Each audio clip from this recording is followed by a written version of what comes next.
नमस्कार, मैं वीना वर्मा हमारे YouTube चैनल एस्ट्रो वीना पर आपका हार्दिक स्वागत करती हूँ। धन्यवाद भी देती हूँ कि आप मेरे साथ जुड़े हुए हैं। आज मैं आपके साथ जो जानकारी शेयर करना चाहती हूँ उससे कहीं ना कहीं किसी न किसी रूप में बहुत सारे लोगों के माइंड में ये रहता है और उनके जीवन में जो है इसका अभाव रहता है और उसको किस तरह से दूर किया जाए इस बारे में हम बात करते हैं। तो क्या है कि वो कौन सी चीज़ है जिसके अभाव से इंसान कई बार परेशान हो जाता है और उसके जीवन में जो खुशियाँ होती हैं उसे कम मिल पाती हैं, वो है संतान सुख।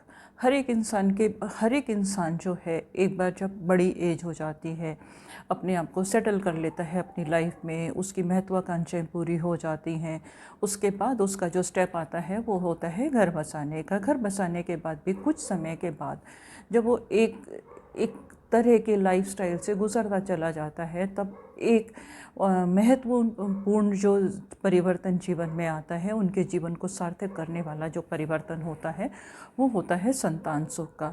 अब क्या है कि किसी किसी को तो संतान सुख बहुत आराम से मिल जाता है और किसी किसी को बहुत विलम्ब से मिलता है, किसी किसी को संतान सुख नसीब ही नहीं होता। तो अब क्या है कि कहीं ना कहीं प्लैनेट्स का इसमें रोल तो होता है। अब किन प्लैनेट्स का रोल है और किस तरह से वो संतान सुख मिलता है, आज हम इस बारे में बात करते हैं। संतान सुख के बाद हम एक और एपिसोड बनाएंगे जिसमें हम योग्य संतान के बारे में भी बात करते हैं, परंतु आज हम बात करेंगे कि संतान सुख कैसे मिले, क्यों हमारे को संतान सुख नहीं मिल पाता और क्या ऐसे ग्रह योग हैं जिससे संतान सुख में हमें बाधा मिलती है। साथ ही साथ अगर हमारे ग्रह कमज़ोर हैं तो हम किस तरह के उपाय करें जिससे कि हमें संतान सुख पूरी तरह से मिल जाए। तो सबसे ज़्यादा जो महत्वपूर्ण बात होती है जन्म पत्री में होती है, वो हम संतान सुख जो देखते हैं पंचम भाव से देखते हैं। पंचम भाव जो है हमारी संतान का भाव है, हमारी क्रिएटिविटी का भाव है और जो भी हम बीज बोते हैं वो सब उसी से उत्पन्न होते हैं। उसके साथ साथ अगर संतान, और इसमें सबसे बड़ा जो रोल होता है वो देवगुरु बृहस्पति का रोल होता है। वही हमें क्या है कि शिक्षा के मार्ग पर भी वही लेकर जाते हैं और वही हमारी संतान का भी निर्धारण करते हैं कि हमारे को किस तरह की संतान मिलेगी। अब क्या है कि कभी कभी विवाह को बहुत समय हो जाता है और समाज जो है क्वेश्चन मार्क भी लगाने लगता है कि क्या बात है, इतना समय हो गया, अभी तक आपके घर में बच्चे की किलकारियाँ नहीं घूमी। और कभी कभी समाज के प्रेशर में आके भी इंसान जो है सोचने लगता है और अपने अंदर की कमियां टटोलने लगता है। तो आज हम बात करते हैं कि भाई ऐसी क्या प्लैनेटरी पोजीशन होती है और किस किस तरह से हम उनको दूर कर सकते हैं। तो सबसे पहले से पंचम भाव अगर हमारा निर्बल है तो संतान सुख जो है हमें विलम्ब से मिलता है। अगर पंचमेश की युति किसी क्रूर ग्रह से हो जाती है तब भी हमें संतान सुख देर से मिलता है, विलम्ब से मिलता है। तो कुंडली का निरीक्षण करवाने के बाद अगर हम पंचमेश के साथ जिसकी क्रूर ग्रह की दृष्टि है, क्रूर ग्रह का उसके साथ संबंध बन रहा है, उसकी हम रेमेडीज़ कर लें तो डेफिनेटली हमें संतान सुख मिल जाता है। पर उसके लिए हमें अपनी जन्म पत्री का निरीक्षण करवाना बहुत ज़्यादा ज़रूरी है। उसके साथ साथ क्या है कि गुरु का भी बहुत बड़ा रोल होता है। और अगर हम लेडीज़ की कुंडली देखें, हम स्त्री जातक की कुंडली देखें, तो उसमें क्या है कि उसमें चंद्रमा का और मंगल का रोल होता है। चंद्रमा हमें खुशियाँ देता है, चंद्रमा हमें खुशियाँ देता है और खुशियों का सबसे बड़ा जो स्रोत है वो संतान ही होती है, जिसको देख के ही एक माँ बहुत ज़्यादा खुश हो जाती है। और वैवाहिक सुख लेडीज़ की जन्म पत्री में जो देता है वो मंगल ग्रह देता है। वैवाहिक सुख पूर्ण मिले और चंद्रमा अगर हमारा बली हो तो हमारे को योग्य संतान मिलती है। और किसी भी तरह से अगर ये प्लैनेट्स इफेक्टेड हैं और किसी भी क्रूर ग्रह की संगति में आए हुए हैं, क्रूर ग्रह की दृष्टि है, तो हमें संतान विलम्ब से मिलती है और कभी कभी हमें नहीं भी मिल पाती।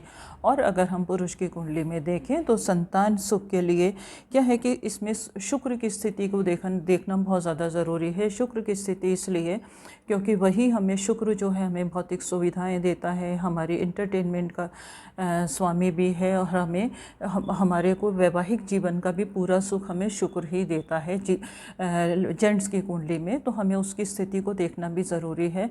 अगर वो कहीं से भी पीड़ित है, परेशान है, तो संतान सुख में विलम्ब हो जाता है और संतान हमें ठीक से नहीं मिल पाती। और सूर्य की स्थिति को भी देखना चाहिए, देखना बहुत ज़्यादा ज़रूरी है, क्योंकि काल पुरुष की कुंडली में 5वीं राशि जो है वो सिंह राशि है और सिंह राशि का स्वामी जो है वो सूर्य है। तो हमें पुरुष जातक की कुंडली में हमें इसका निरीक्षण करना बहुत ज़्यादा ज़रूरी है।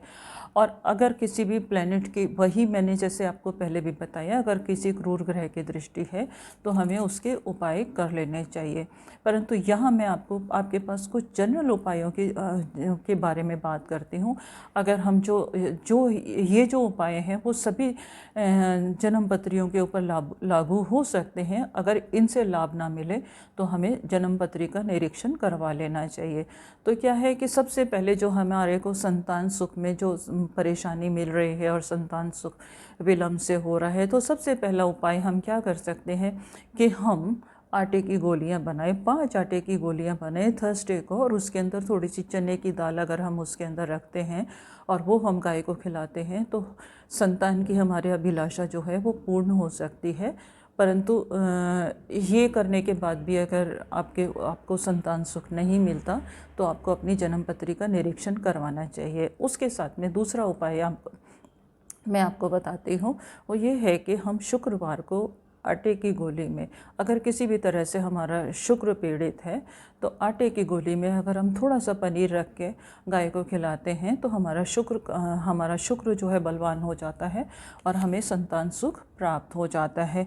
और उसके साथ एक और हम पंचमेश का रत्न भी धारण कर सकते हैं। पंचमेश का रत्न धारण करने के बाद भी हमारे को संतान प्राप्ति के प्रबल योग बन जाते हैं।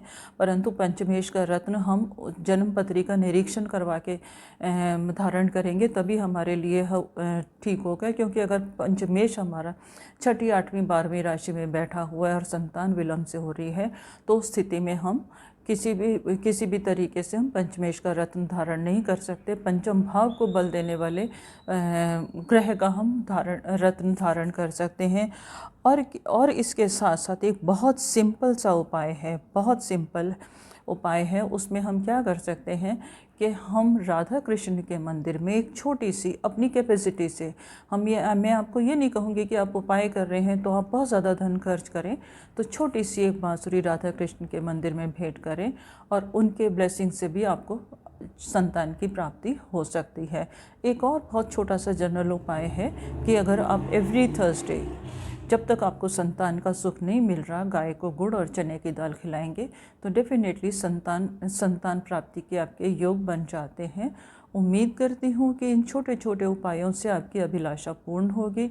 और अगर आपकी अभिलाषा पूर्ण नहीं होती, विलम्ब है, तो अपनी जन्म पत्री का निरीक्षण ज़रूर करवाएं, अपने कमज़ोर ग्रहों को बल दें और कमज़ोर ग्रहों को बल देने के बाद संतान प्राप्ति के लिए आप पूर्ण प्रयासरत रहें। और शुभकामनाएं देती हूँ कि जिनकी भी जन्म पत्री में संतान विलम्ब से हो रही है, संतान के सुख नहीं हैं, उनको संतान का सुख मिले। और अपने बुज़ुर्ग लोगों की ब्लेसिंग्स लेना कभी ना भूलें, क्योंकि कभी कभी ऐसा होता है कि किसी की ब्लेसिंग से भी हमारे जीवन में संतान सुख मिल जाता है। तो आशीर्वाद भी अगर कभी कभी बहुत सच्चे मन से कोई देता है तो उसके वचन से भी हमें सभी कुछ ब्लेसिंग्स मिल जाती हैं, हमें आशीर्वाद मिल जाता है और जो भी कमी हमारे जीवन में है वो पूर्ण हो जाती है। और इसके साथ ही मैं आपसे विदा लेती हूँ। उम्मीद करती हूँ कि ये जानकारी आपको आगे बहुत लाभ देगी और आपके जीवन में पूर्णता प्रदान करेगी। और अगर आपका कोई सवाल है तो डेफिनेटली आप मुझे लिखिए, मैं उसको उत्तर देने की पूरी कोशिश करूँगी। इसके साथ ही आपसे विदा लेती हूँ और एक नई जानकारी के साथ आपके सामने फिर उपस्थित होने वाली हूँ।